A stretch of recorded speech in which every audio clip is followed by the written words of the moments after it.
Hello ladies and gents, this is another video brought to you by Answered. And today I'm going to be talking about my Camponotus Nicobarensis and something that I have truly, no jokes, never seen before. If you're not familiar with my Nicobarensis, check out the playlist in the top right corner now and look at some of their old videos. It has been nothing but a roller coaster with these girls.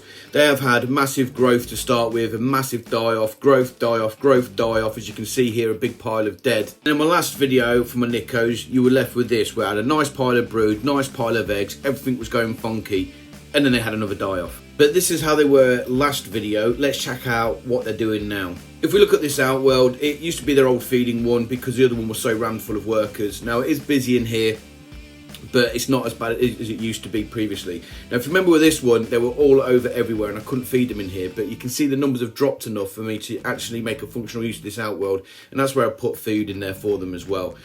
Now, if we go over to the nest, you'll get a macro shot in this soon, but you can see there is plenty of workers and plenty of brood, which is awesome. And then we've got the tube up to the rubbish and Canada. Absolute waste of money outworld. So this is the base part of my laptop. So I've got a base part and a vertical part, and this is the base. So as you can see, I'm looking at the outside corridor because it's got 4 main chambers in the middle, then it's got an outside corridor as well. And that's the part that I'm filming at the moment. Now, it's not massively busy in the arts, so it's packed full of brood and stuff like that. But what the ants are using this for is their highway to get from the outworld and into the vertical part. Now, they're not actually using this highway area much for rubbish. There is a little bit scattered here and there, as you can see, but generally speaking, it's pretty clean. But they do have some brood up here. It's all of similar age. Now, ants sometimes scatter and mix it all together, as you'll see in a bit, like they are here with pupae and younger stuff. And sometimes they group it together. It's just generally how they're feeling. Probably conditions for it to be optimized. But you can see I've got a really healthy pile of pupae down here, which is really good. And there's also, I believe you'll see in a bit, a nice batch of fresh-ish eggs as well, which means that the queen is down here as well, because I've got, don't forget, this is a 2-queen Connolly. I've got 1 queen down here at the base section, which I think you'll see shortly, and I've got 1 in the vertical section, which you'll definitely see, because I think I've seen a picture of her as well when I was flicking through the editing. Now, what that blue goo, or the liquid stuff that I get from Antantics, has afforded me is it allows me to be able to see individual larvae more easily, because I've got the distinctive green bellies now, where normally it's a bit yellowy with protein or with the honey water that I generally feed these guys.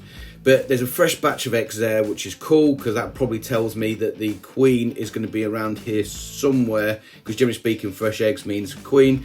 And there she is. Unfortunately, the condensation's obscuring her a bit, but I can guarantee you she is fine and dandy like sugar candy. As you can see, there is a really nice pile of brood, which is awesome. Because of the recent die-off, I'm really glad to see they're picking up yet again. Starting with the right at the top, let's take a look at the vertical nest. Now, as before in my last video, there isn't a lot of going on in here apart from ants chilling out, and that's on the very top level. But as soon as you go into the gypsum level,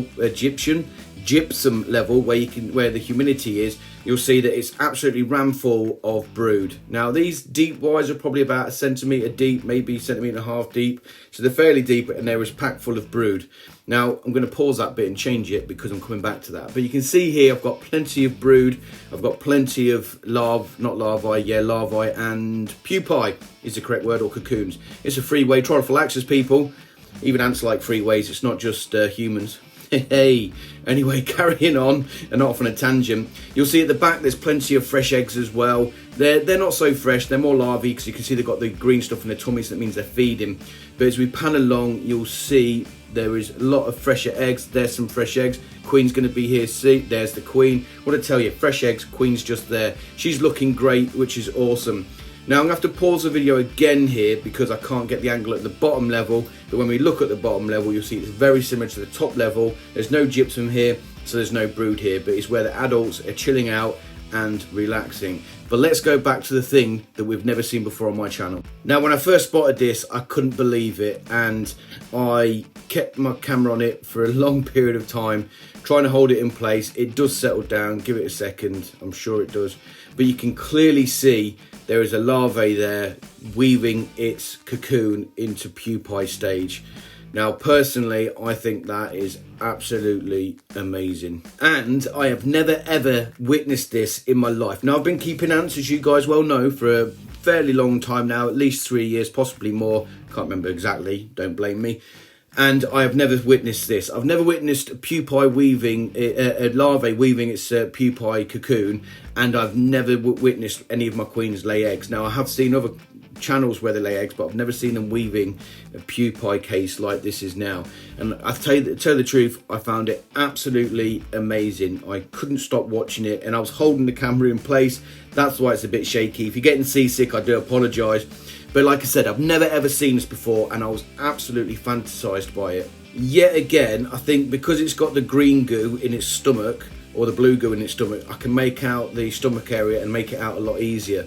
And to see actually what it's doing is fantastic. Now, I don't necessarily think you're going to see it on this clip here, but definitely when I put the camera on a stand so it's steady, unlike this right now, and I put a time lapse on it, you can actually see it tossing and turning inside that pupae as it moves around.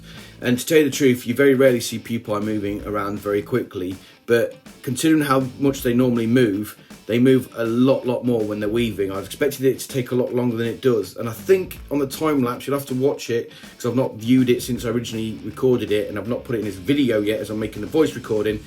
You can actually see the cocoon getting thicker and it harder to see, but just look, the image, it's brilliant, love it. Now, you guys know I love a time lapse, and the time lapses are great because they make out details you won't necessarily see in real time, like watching it actually moving around, and it does a little flip.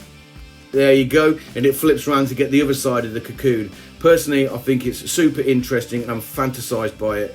I think it's brilliant, and I've watched this while it was doing it in real time as I was doing this time lapse. I was actually talking to some people on Discord about it as well. Absolutely brilliant bit of footage. I've never seen it before. It's never been on my channel, and it's awesome.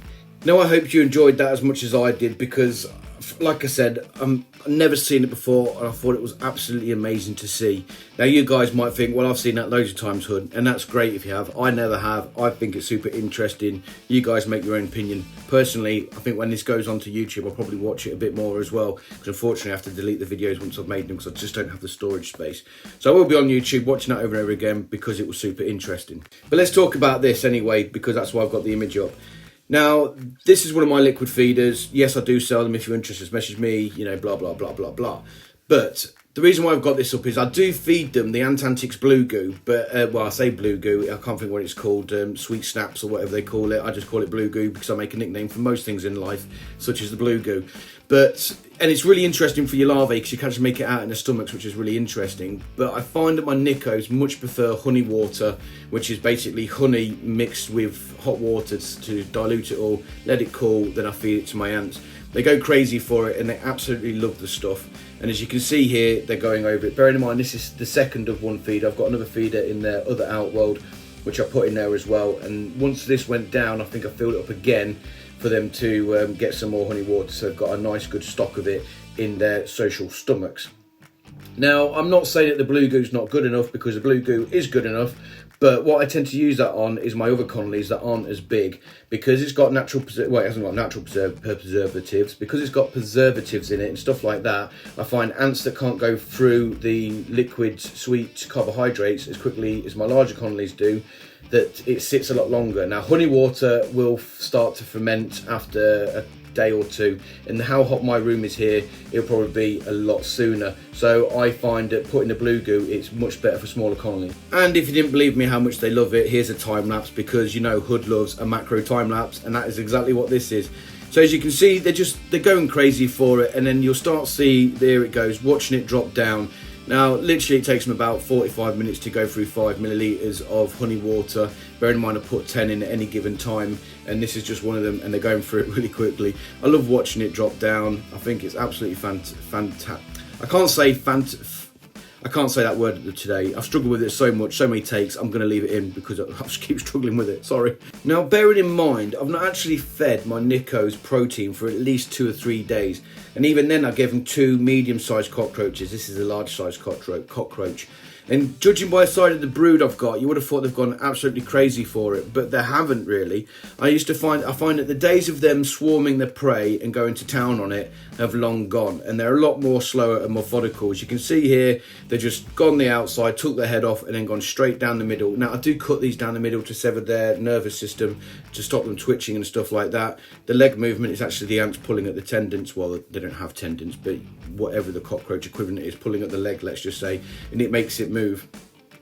Now, I do find the change in behaviour very interesting. They don't go crazy for protein like they used to, but they clearly process it, because every roach I put in there after about a day or two, in fact, let me have a look at that because I'd filled that yesterday.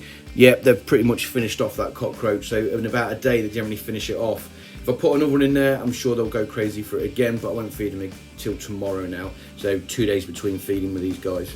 Now, I've said this before, but I'll say it again. Things are starting to look good for my Nicos. And I've said that before, and they've had a die-off. Like with my last video, they were doing really well, and then they still had a die-off just to wind me up. So fingers crossed, this is a good turning point for them and going to start growing. Now, if you cast your mind back to early in the video where I was doing the macro shots of the nests, you'll see that yes, there was lots of pupae, which I've seen before, but there was also lots of larvae in different stages, and there was lots of eggs in there as well.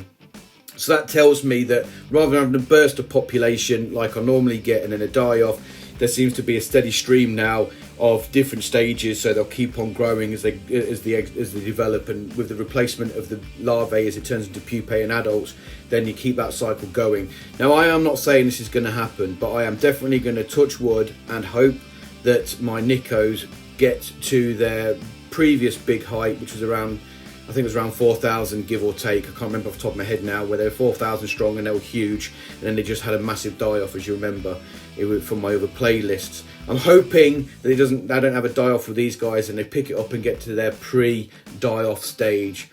Don't know for sure, we'll have to wait and see. Well, that's it for today then, guys. I hope you enjoyed this video. Please join me and say a big massive thank you to all my Patreons that make the channel what it is today. So a big thanks to Adam W, Adrian, Antantix, Anty Matters, David D, Jason W, Kevin R, Paul A, Pavance, PJGrant and Wakooshi. And if you want to become a Patreon supporter, there'll be a link below. But that's it for today then, guys. I hope you enjoyed this video, and I'll see you in my next one. Bye-bye for now.